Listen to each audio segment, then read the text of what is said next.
안녕하세요, 반갑습니다. 오로다 트레킹입니다. 오늘 이번 영상은 우리나라 사람들이 가장 좋아하는 산 20개를 골라서 20위까지 순위를 한번 매겨보겠습니다. 각자의 신체적 능력이나 사는 곳, 그러니까 접근성에 따라서 좋아하는 산이 정해지는 이유가 가장 크기 때문에 실제로 모두에게 객관적이진 않겠지만 그럼에도 저 같은 경우에는 많은 사람들과 오랜 기간 산행을 해왔기 때문에 나름대로 중심을 잡고 한번 정해보겠습니다. 그럼 바로 제가 생각하는 20위는 대둔산. 우리나라 산들 중에 조금 아름답다 싶으면 북쪽의 금강산에 가까되기 위해 소금강산이라는 이름을 많이 붙이는데 대둔산 역시 소금강이라는 칭호가 붙는 산 중에 하나인데요. 제가 아주 일부이긴 하지만 금강산에 몇 번 가보고 또 동쪽의 금강산 지존이라고 하는 세종봉 종주를 해본 느낌으로는 대둔산은 금강산보다는 작은 설악산이라고 하는 게 더 잘 어울리고 정확하지 않을까. 대둔산 마천루에서 내려다보는 기암괴석은 설악산 남릉의 골격과 우리나라 산 중에 가장 닮았다 할 수 있을 것 같습니다. 월주산은 설악산과는 조금 다른 골격이라 결이 조금 다르고 우리나라 산들은 계절별로 찾아야 되는 시기가 분명한 산들이 많은데 이 대둔산만큼은 몇 안 되는 사계절 내내 뚜렷한 매력이 있는 산이라 할 수 있겠습니다. 다음 두 번째 19위는 대구의 팔공산. 얼마 전에 국립공원 성격이 되긴 했는데 국립공원 성격이 꼭 그 산의 가치를 높이는 것은 아니고 또 산이 달라지는 것은 더더욱 아니죠. 팔공산은 오래전부터 국립공원 성격 문제로 갈등을 빚다가 얼마 전에야 어떤 명확한 기준보다는 나란 일을 하는 사람들이 앞장서서 성격이 된 것 같은데 원래 팔공산은 그 자체만으로 누구의 도움 없이도 국립공원에 들고도 남을 만한 아주 큰 산이라 할 수 있고 경남의 맹주가 가해산이면 경북, 대구의 태산은 팔공산이라 할 수 있을 만큼 대구나 영남의 역사가 함께하는 무거운 느낌의 산이 아닐까 해서 19위에 올려봅니다. 헐티자나 한티제에서 갓바위까지 한번 달려보시면 팔공산의 무게를 느낄 수 있을 것 같습니다. 다음 18위는 이거 참 팔공산 바로 앞서서 국립공원 성격이 된 팔공산의 영원한 절친이자 용호 상박이라 할 수 있는 광주의 무등산. 사실 팔공산하고 무등산 중에 어느 걸 앞에 놓고 뒤에 놓는가는 큰 의미는 없는 산들이죠. 무등산 역시 호남의 상징이라 할 만큼 어깨가 무거운 산인데요. 팔공산은 아주 장쾌하고 시원스럽고 웅장하게 뻗은 능선이 큰 자랑이고 이 부분은 확실히 무등산보다는 점수를 많이 줄 수 있는데 역시 무등산은 억새나 철쭉 서 있는 바위들도 있지만 팔공산보다 앞에 놀려놓는 결정적인 이유는 겨울의 눈. 이 무등산은 우리나라 10손가락 안에 들 만큼 겨울에 눈이 자주 많이 오는 설경이 아름다운 산이기 때문입니다.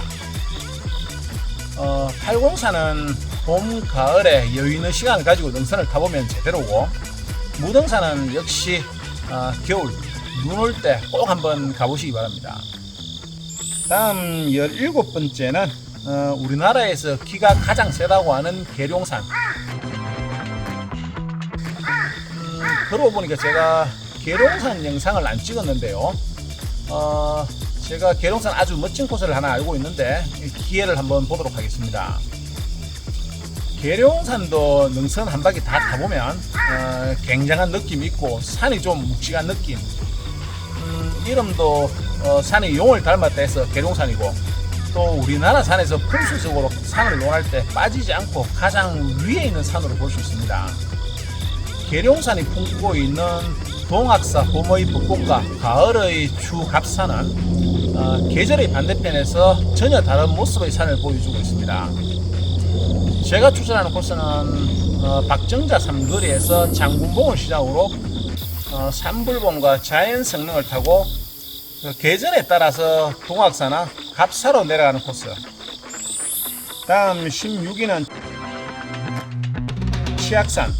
말이 필요 없는 악산 중에 악산은 맞는데 이것도 옛날 말이고, 사실 요즘 치악산 코스가 악산치고는 너무 무난하지 않을까 생각되는데, 이 치악산을 악산이라고 부를 때는 이름에서 악자가 쓰이는 것도 있고, 아주 예전에 한정된 산만을 탔을 때 제법 악산처럼 여겨졌었죠. 근데 요즘은 전국적으로 워낙 많은 산행지가 나오고 있고 험한 산행 코스가 많기 때문에 치악산 정도를 악산 반열에 올려놓기에는 조금 싱거워 보이는 것도 사실이 아닐까. 어쨌든 치악산은 명산인 것은 틀림없는 것 같습니다. 가을철 단풍도 곱고 특히 치악산도 겨울에 눈도 많이 내리고 설경이나 상고대가 오래 가고 겨울 눈꽃이 아름다워서 20위 안에 올려봤습니다. 다음 치악산 바로 앞의 15위도 악산으로 명성을 떨쳤던 제천의 월악산을 꼽아봤습니다. 치악산이나 월악산도 어느 산이 나은지는 호불호가 분명히 갈릴 텐데요. 순위를 나누는 것은 큰 의미는 없을 듯하고, 월악산 역시 가을 단풍도 단풍이지만 사계절 내내 영봉으로 가는 명산, 특히 봉우리에서 바라보는 충주의 그림이 너무 좋기 때문입니다. 그리고 또 무엇보다 이 월악산이 거느린 수많은 산 중에 천하 명산 금수산이 들어가 있기 때문에 충분히 15위에 들만하다 볼 수 있겠습니다. 그리고 14위는 서울 도심의 도봉산. 서울은 간악산이나 우람, 수락산도 좋은 산들인데 서울에 있는 산 중에 20위 안에 2개 정도만 넣는다고 봤을 때 북한산은 당연히 들어갈 테고, 나머지 하나는 도봉산으로 올려봤습니다.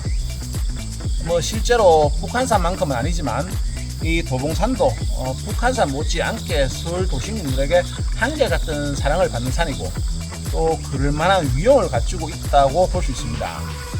제가 좋아하는 코스는 의정부 안골에서 사태산을 오른 다음에 사태능선, 고대능선을 통해 자운봉에 올랐다가 여성봉, 오봉능선으로 해서 송추로 내려가는 코스를 추천하는 편입니다. 다음 13위는 개인적으로 항상 감탄을 하고 있는 영남의 지존 경남 합천의 가야산이 되겠습니다. 무게감을 조금 더하기 위해서 매화산까지 포함하는 걸로 하고, 가야산은 한반도 내륙 남쪽에서 지리산, 덕유산과 함께 남쪽 내륙의 3대 산이라 할 수 있을 만큼 우람한 근육질 고기를 가진 산인데요. 2000년대 초반 만물산 코스가 열리면서 가야산의 진가가 더욱 빛나게 되는 것 같습니다.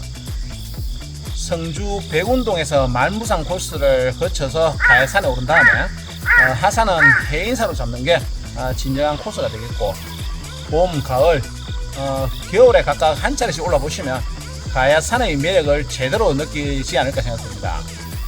다음 12위는 생각에 따라서 조금 오해를 살 수 있고 너무 개인적인 선택이라 할 수 있을까 봐서 뺄까 넣을까 고민을 많이 한 산인데요. 그래도 결론은 충분히 12위에 들만하다는 게 제 생각입니다. 유일하게 섬에 있는 산으로 경남 통영의 사랑도 지리망산을 12위에 올려놨습니다. 개인적으로 가장 제가 많이 가본 산 중에 손에 꼽히기도 하고 또 유튜브 첫 영상도 사랑도 지리망산이었죠. 제가 사랑도에 처음 가본 게 18살, 고등학교 2학년 때 여름방학 때였으니까 벌써 35년이 다 돼가는데, 지금은 안전시설물들이 잘 설치되어 있어서 누구나 다 어렵지 않게 다닐 수 있는 게 최대 장점이고, 한여름만 뺀다면 따뜻한 남쪽의 특성 때문에 겨울까지 산계절 산행하기가 괜찮을 게 가장 큰 장점이 아닐까. 자, 다음 20위권 마지막 11위는 민족의 영산이자 겨울 눈꽃 산행지로는 덕유산께 최고의 설경을 만들어내는 태백산을 꼽아봤습니다. 백두대간이 동쪽 해안으로 뻗어오다가 이 태백산에서 본격적으로 한반도 골격의 중심을 서남쪽 소백산맥을 통해 내륙으로 뻗어내리게 되는데, 태백산은 사만 때부터 삼신산의 하나로 추앙받는 산이었고 민족의 영산답게 하늘의 죄를 지내는 천재단이 아직도 역할을 하고 있을 정도로 민족의 혼이 담긴 산이라 할 수 있습니다.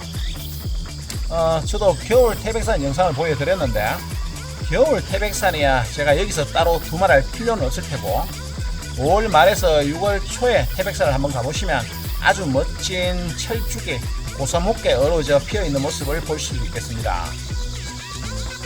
자, 여기까지가 제 나름대로 항구의 명산 20위에서 11위까지 정해봤는데요. 다음 바로 이번 영상에서는 1위에서 10위까지 한번 정해볼 텐데요. 여러분들도 지금 바로 1위에서 10위까지 한번 정해보셨다가 제 다음 영상과 우리나라 1위에서 10위까지 영상을 한번 비교해 보시면 재밌지 않을까 생각됩니다. 이번 영상도 끝까지 봐주셔서 대단히 감사드립니다. 감사합니다.